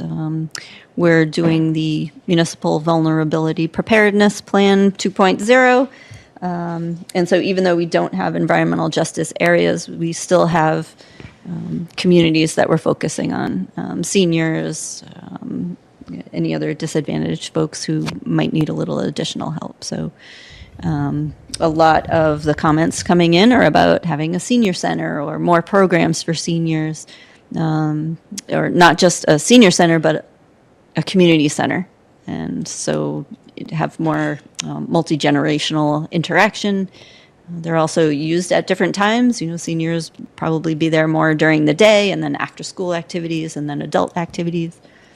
So that was one option that people were putting in the open space plan survey quite a bit, for a center school or for the golf course. What about, and this may not fall quite within open space, but just out of curiosity, what about heat mapping? Is there any kind of heat mapping done kind of either in Easton or in the region, working with open spaces in terms of seeing what kind of the benefits of open space when you have kind of a larger region, particularly with asphalt and stuff that generates it, where can you offset, et cetera? They do, like, I know there's citizens heat mapping, but I don't know if we participate. I don't think we participate here. Or I don't know that we have enough of a heat island for it to really show up in the area. It's not Gaia. There's another online program that has heat mapping to show how often people are visiting certain properties. But we don't have anything that's more like a heat island effect mapping. Good question, though.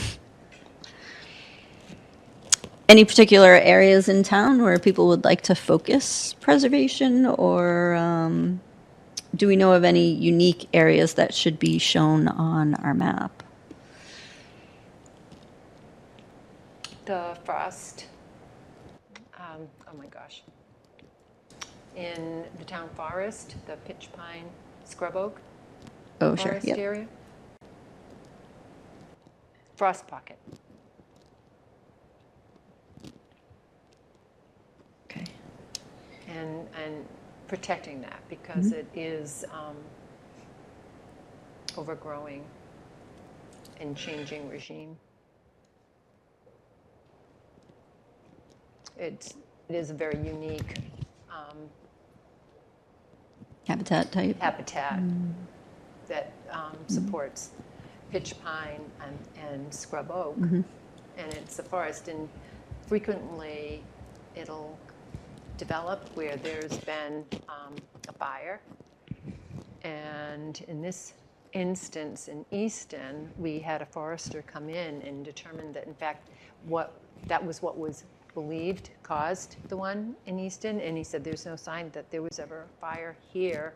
And in fact, it's a frost pocket, so it stays colder.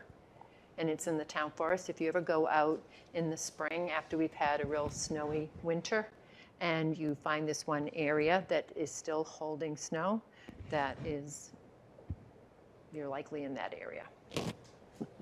Nice. Cedar Swamp is also a pretty significant area. It's not common to find such a large cedar swamp in the area. Any scenic areas, scenic views? Sam Wright Field was one people had mentioned the other day at a different presentation. Okay, just curious. Geologic features? Okay, well, you'll have a chance to see the draft and plenty of time to make some comments, which would be great. Be happy to receive those. And that's Yeah, it. I'm not sure if this falls under your purview, but years ago I was on the committee where we were talking about the, was it 524 Depot Street? Mhm. And we had come up with a really, I mean, that was an interesting process to go through, considering both passive and active recreation. And we came up with a big laundry list that we presented to the select board, and then it, I don't know, got filed away. Okay, So- we have a copy of it. Yeah. Parts of it have already been written into the draft open space plan. I think we probably had to wait until the permitting for the public buildings had been completed before you could really go any further with open space planning. But that's definitely in there. All right. Yeah, thanks. How do you designate something open space? Does it have to be owned by the town, or does it have to be just declared or on a map, or? It would need some sort of permanent protection. So conservation property is protected by Chapter 40, Section 8C, and Article 97 of the amendments to the Constitution of 1996, and that has just been adopted by the legislature as the Open Space Act. And so those areas are protected. A conversion of that property or changing the use or trying to sell it changing the use would require votes from Conservation Commission. It used to require a vote of town meeting in both houses of the legislature. Regulations are in draft form right now, and so it still requires both houses of the legislature to approve something that would change conservation property, but it also requires replacing that property in kind. And not just for the acreage, but the actual value, the natural resource values.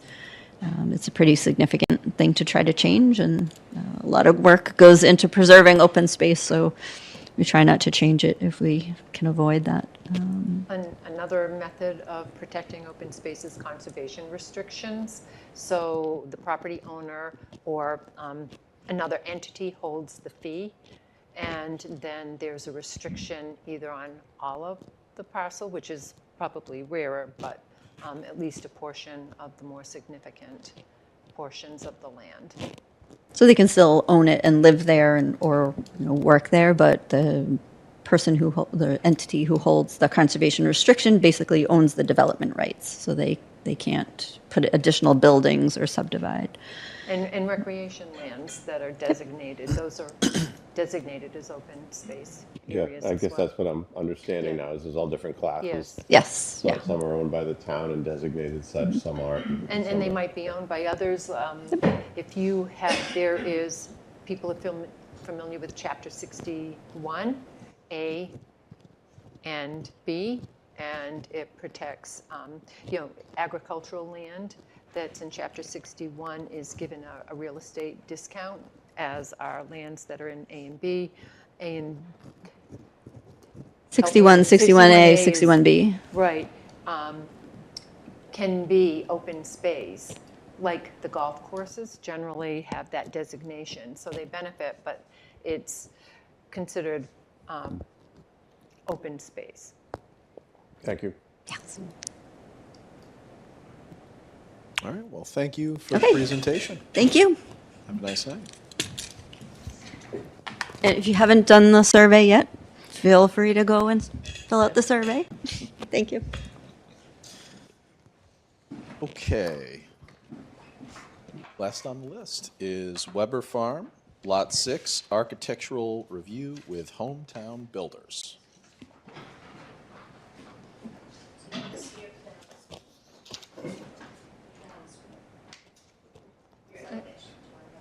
Sure.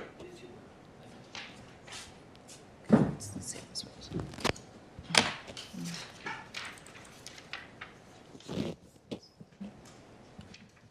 It's up there. Yeah? Okay. Welcome back. Thank you. And just for the record, just state your name. My name is Mike Peterson. I'm Hometown Builders, a resident of Easton. And we've got a lot 6 up at Weber Farm. We're looking for plan approval, I guess, would be. I'm sorry I missed the last meeting. And we talked about vinyl, which was discussed largely, and I think was shot down. So we're not here to talk about that. I'm here to make the last pitch. There's the 2 choices. One is cedar, one is hardy plank. I really don't think there's any difference in the look. There's a difference in the quality and the installation. Would it be possible for you to kind of show us which is which, or at least maybe bring those over to you? Because that's very helpful. I was hoping you wouldn't be able to tell. The gentleman last time said, well, I don't want to tell from 25 feet, so I think we're about 20. Yeah, here's the 2 at a closer look. Is it okay? Yes, please. Yeah, absolutely. Okay, so, Yeah, that's fine. so there's the 2 products. So I'm just not a hardy plank fan, okay? As we looked before, doesn't matter how you hang it, air and water goes up under it, okay? And if you get the back of it, or if you get hardy plank wet, and this is common everywhere, so this is what you get. Now, years ago, we couldn't paint with lead because kids were eating it. Well, same thing here. I don't like this product personally. I think it's a bad choice. But, and it's been, as far as so what happens is this is how they sell you hardy plank, okay? And they'll tell you it doesn't have to be painted. Well, it does have to be painted. If anybody hangs a hardy plank house and doesn't paint it, they're going to have problems. Now you'll hear. So this is a bare spot. There's bare spots all underneath it. Okay, so when you hang a hardy plank, when you cut it, you really can't. Well, you can see the end of it here. This is supposed to be primed. I'm sorry, and it just occurred to me, to the extent anybody's watching on TV, would you mind grabbing the microphone? No, not at all. And just speaking into it. Yeah, that would be great. Or just bring it over here if you're gonna. I have no problem with the way you're doing the presentation, but I just want to make sure they can hear you. Great. Yeah, okay. So when you hang you're supposed to prime. Every time you cut it, you're supposed to prime that. People don't do it. You can look at any hardy plank job, and when they go from one plank to the next, there's supposed to be a space in here. So you leave a gap, which you're supposed to caulk. And same in here. I butted this for the sake of the presentation, but you're supposed to leave a tiny space in here, which is supposed to be caulked. But if you go around and look at places in town, nobody's caulking them. They're just leaving them with the space. It's all up at Weber. I mean, I feel bad for the people because I don't want to down with their houses. They're beautiful houses, but I've just been doing it so long. I've used it. I know the pitfalls. This is a better product, more expensive. It's not a cost thing. It's a longevity. It's my health. Having to cut this, it's carcinogenic. So it's all mask material. And if you don't caulk where you're supposed to, with the changes in temperature in New England, if you drive around, and like the mobile station is a prime example up at the Five Corners. You go, if you can go to the products up at Weber, you can go over to the new project there on Foundry, where the Foundry's, that big project in there. The houses are not hardy plank, but the common building is a hardy plank. And the beautiful house across the street that they turned into a duplex on the corner of Pequannock, that is. If you go up to that building and just knock on it like this, it rattles like crazy. Just rattle it. Bah, bah, bah, bah, bah. I've got taken pictures or whatnot. And you have voids going up. You can see so what would you have to do, caulk every one of those? I mean, I don't know. I have looked extensively what they did over at Kelly's at Red Mill Village in Norton. They had a blend of hardy plank there, but they painted all of theirs. And they painted it good and thick. And you can see it. I have pictures if you want. You can see that when they painted it, the paint acted like a glue. And that holds it in place. The point that I'm trying to make is that this is not a 50-year guaranteed product. Maybe in Arizona, but not in New England. I made these two samples because I know that we've got an architectural precedent up there that we're trying to keep. And just for me, this is 4 3/4 inches to the weather. This is 4 3/4 inches to the weather. From a distance that you would see it, I don't think it's a major enough difference. But that's an opinion. I agree. It is an opinion. And the board has the final say. And, you know, I'll have to live with it. But I really would like to use this product. I don't think it's going to change the architecture of the neighborhood. If I've thought about it, saying there's 2 houses up there that are affordable, and you know which ones they are because there's no tin on the roof. So I could leave it all asphalt, and then we really wouldn't know which ones were affordable up there. Or if you think that the architecture calls for it, I can tin this roof and this roof. I think what we're trying to do is conform the columns, the port, the PVC, everything, but exactly what is up there. Same detail. They're big posts with a lot of moldings on them. Well, thank you very much for the presentation. Thank you. Stephanie? Really, the question for the board tonight is whether the redwood, the red cedar, provides an exterior appearance that is consistent with the hardy board that has been installed and required previously. I think that's the board clearly felt that the vinyl siding was not consistent. So board members. And I think the concern of the current property owners who constructed their homes with the hardy board is, again, that the quality and appearance is the same. So board members, what do we think? Please, identify yourself at the. Oh, now you do.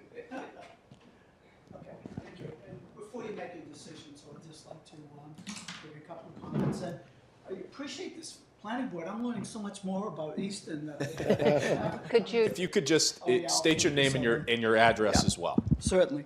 Leo Conlon, I'm at 33 Matthews Circle. I'm a direct abutter to Lot 6. I'm in Lot 7, okay? And just, first off, for a couple of things, there's only one affordable. You were saying, too, there's one affordable there. And when they constructed the hardy board on my house and the house right next to it, those are the only 2 I saw being built, they put a shield between the spaces so that it doesn't leak through. Hopefully, that's what we were told on that. But for our point, and this is what the neighborhood was concerned about, that's why we've been coming to a lot of these meetings, is that there was a Weber Farm recorded decision that was made by Greg Strange, Peter Deshane, Wayne Benson, and David Clemens on March 13th of 2007, and for the special permit for this area. So that's why we're concerned, because on section 10C, which I've sent letters out to you as well, it says that the exterior architecture design to preserve the traditional New England neighborhood look, which is what that looks like, okay? And continuity of theme and proper scale. Well, it was the continuity of theme that they were extremely concerned about, because vinyl siding just would not fit in with the neighborhood at all. And obviously, we're concerned about home value, and we want to make sure that we don't lose value on a house if one of them that should have the same continuity theme is decided to be built differently. So that's our whole concern that we have. So we're concerned really about, home values itself. This would be only 1 out of 14 houses that would have different siding than all the rest of them that are there. And the neighborhood thought it was difficult to understand why you'd be considering an exception for one builder where all the other houses were there. Now, vinyl siding, we felt was absolutely terrible to put in that neighborhood. The red cedar siding is the lesser of the two evils. So if it can't be hardy board, then, my opinion, I am not saying this for the neighborhood because it's just me itself. It doesn't look that bad, but our preference would be hardy board. And that's where we are on that. And like I say, appreciate all the work. This has been going on for a while, almost to exhaustion. So thank you very much. Well, thank you for your comments. Okay, thank you. So, I having looked through the materials and hearing these presentations, I mean, I think I'm where, and I'm sorry I missed the last meeting too, but I'm kind of where you guys were at and where Mr. Conlon was at, which is vinyl. I do think that there is an issue there. In terms of continuity of theme, I'm not sure that guarantees a material. I mean, that's me speaking. And to me, the red cedar seems perfectly in line with the hardy plank. And in terms of home values, which, I mean, it's a valid concern of neighbors. I mean, I'd be concerned if I were a neighbor as well. I'm not sure that I could see that being impacted by red cedar, which is it sounds like it's a more expensive product. To me, I'm only one person here. I mean, I would defer to the builder on the choice between those two selections and allow him to choose the red cedar. It looks nice to me. That's me. What do you guys think? I agree. I feel that if it's aesthetically comparable, then I'm not sure we need to define the what, just the, how it should look. I think for me, it goes back to two things that we discussed about previously as well, which is that when it says objective versus subjective, you're supposed to be able to look at it and not tell a difference from, 20 feet, I think? I forget what the decision said. I don't think the decision does. Oh, okay. So that would be my thing, like if everything's supposed to match, who decides that? Like if you're choosing different materials, and I'm not necessarily saying I have a preference to one or the other, but if things are supposed to kind of match in a community and you use a different material, who decides that it doesn't match? That makes any sense? I'm sorry.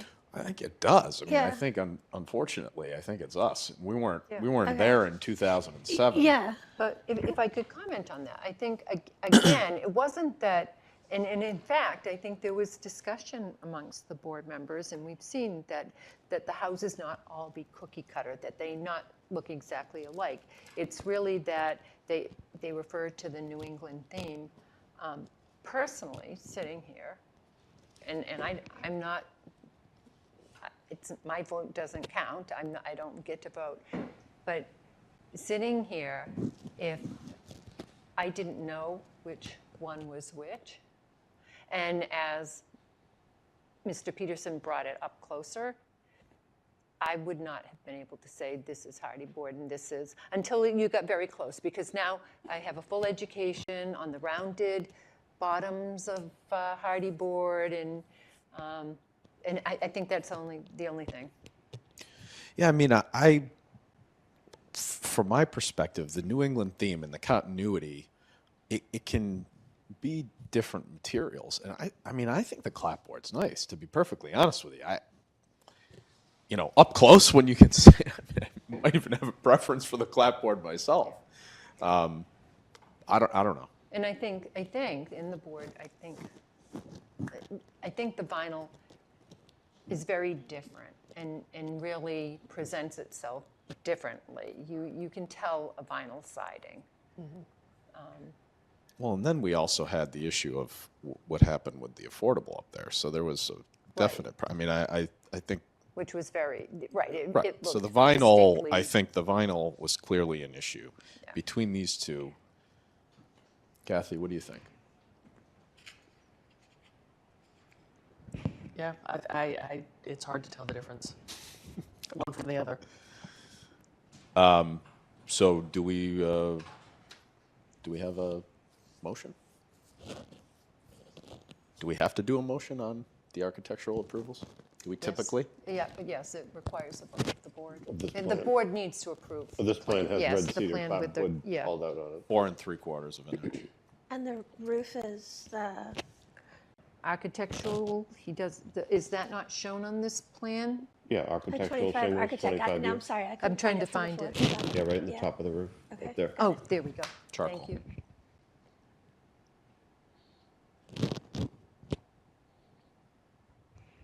Yeah. Motion? Anyone? Motion to approve the plan as submitted with red cedar clapboard. Oh, I'm sorry. I that what did you have a question. wanted? It doesn't show what the material is for the corner boards and the trim. I think it said vinyl.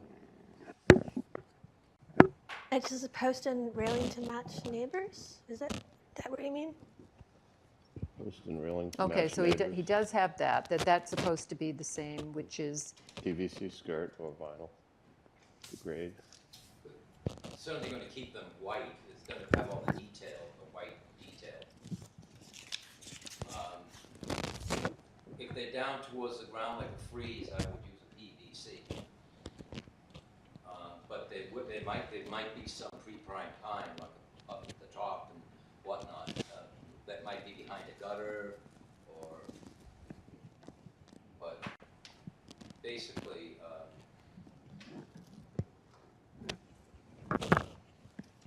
like the porch material, the decking, that will all be composite.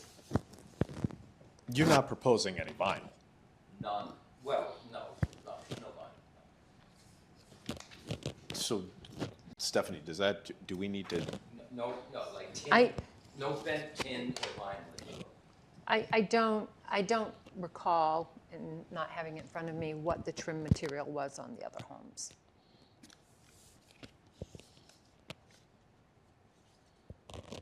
Well, he does say posts and railing to match the neighbors. Right.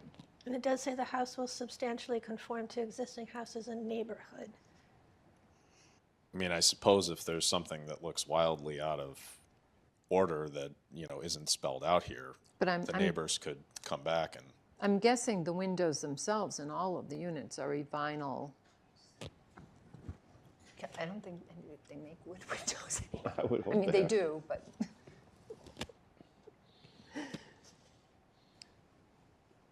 So, I mean, I don't know. Are you proposing something new on here or a new condition? It's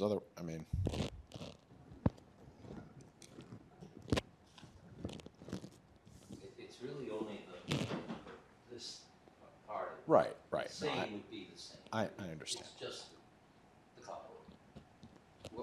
material of clapboard. Right. Is that the trim that you would be using? Yes. Okay, One can by can we five. see it It's a again? 1x5, that's what's up there now. It's a wood product. Well, it's wood, but there are some areas down towards the left, the bottom, where I would use PVC. Like I say, some of them have a freeze at the very bottom. But the Anything corner, that might be subject to like snow or the rot. the corner boards themselves, which run up the sides, and then the eaves would be the wood. Correct. So do we want to add that onto the motion? Yeah. It just be specified. Fine. Okay, motion to approve the plan submitted by Hometown Builders with the addition of white pine corner boards and plastic where grade meets.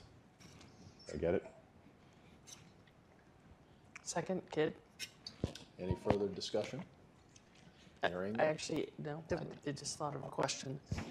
Rewrote red cedar clapboard 4 3/4 to weather. That means that, This is what that means. Okay.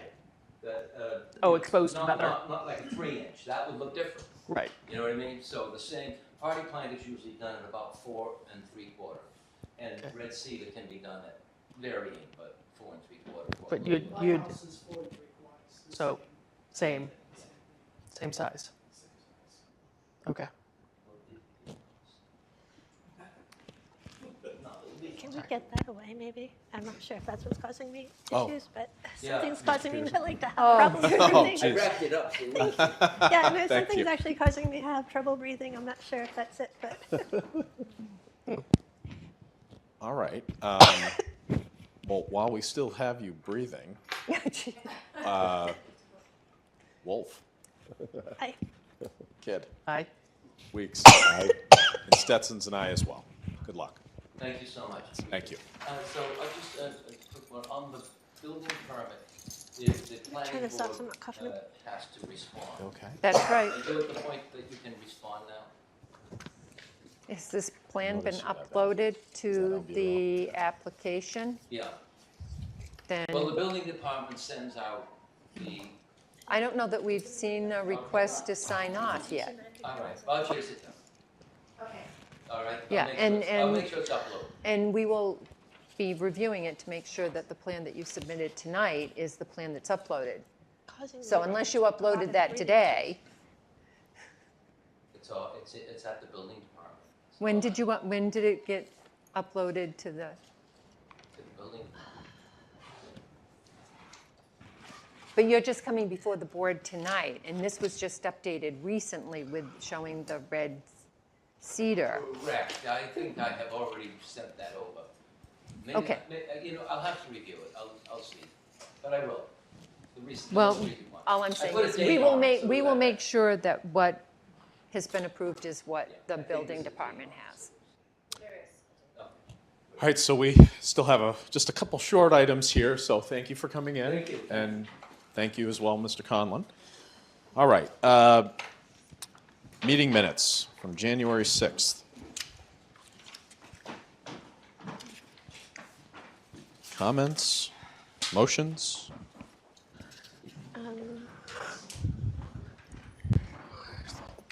I think they look, can I ask a procedural question? I just don't think I've seen it before. Where it says board members qualified to vote?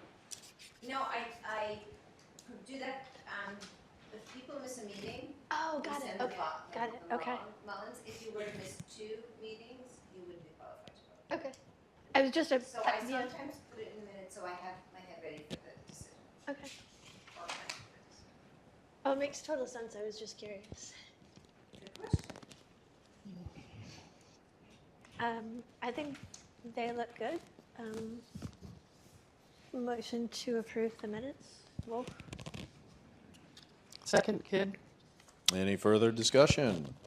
Hearing and seeing none. Wolf? Aye. Kid? Aye. Weeks? Aye. Stetson's aye as well. The only chair update that I'll provide is that I know Stephanie and I have been talking a little bit recently about some potential zoning discussions to have this year. We're not necessarily prepared to go live with those discussions yet, but in the next couple of meetings, we hope to. Yep. Any updates from you, Stephanie? So I've been talking about the master plan update. We are doing stakeholder interviews on the 12th of February. We had originally planned on doing the first public outreach, public engagement session on the 26th of February. I am going to talk a little bit about PACE. They are holding their big public meeting, their second public meeting on the 26th, so we don't want to interfere with that. So it looks like we'll probably do it the following week on either the 4th or the 6th. I think the 4th looked better for most people. So we're going to firm that up. And again, want to make sure that board members know about it. Please come and attend and provide your input and feedback, and also encourage your friends and family.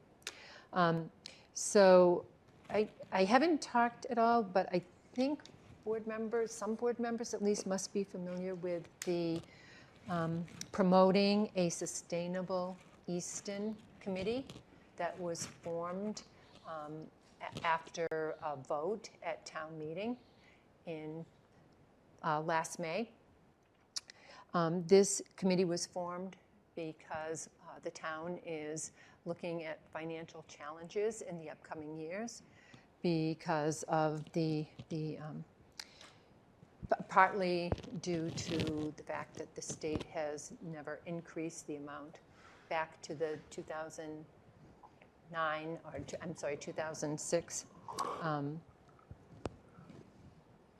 government aid that they gave to the towns, and also just the fact that your taxes can only be raised by 2.5% every year. So they have been holding meetings on a regular basis, trying to look at understanding the finances, understanding where the money is being spent, where the money comes from for the town to use, and then coming up with recommendations to take to town meeting. And they had a session a couple of weeks ago at Queeset House, which was very well attended, and they're having another session on the 26th. So I would encourage people to check that out and go and hear what they have to say. Thank you. All right. One last motion for the evening. Motion to adjourn. Wolf. Second, Kid. All right. Any further discussion? Hearing and seeing none. Wolf. Aye. Kidd. Aye. Weeks. Aye. Stetson's and I as well. Thank you all, and thank you, Easton.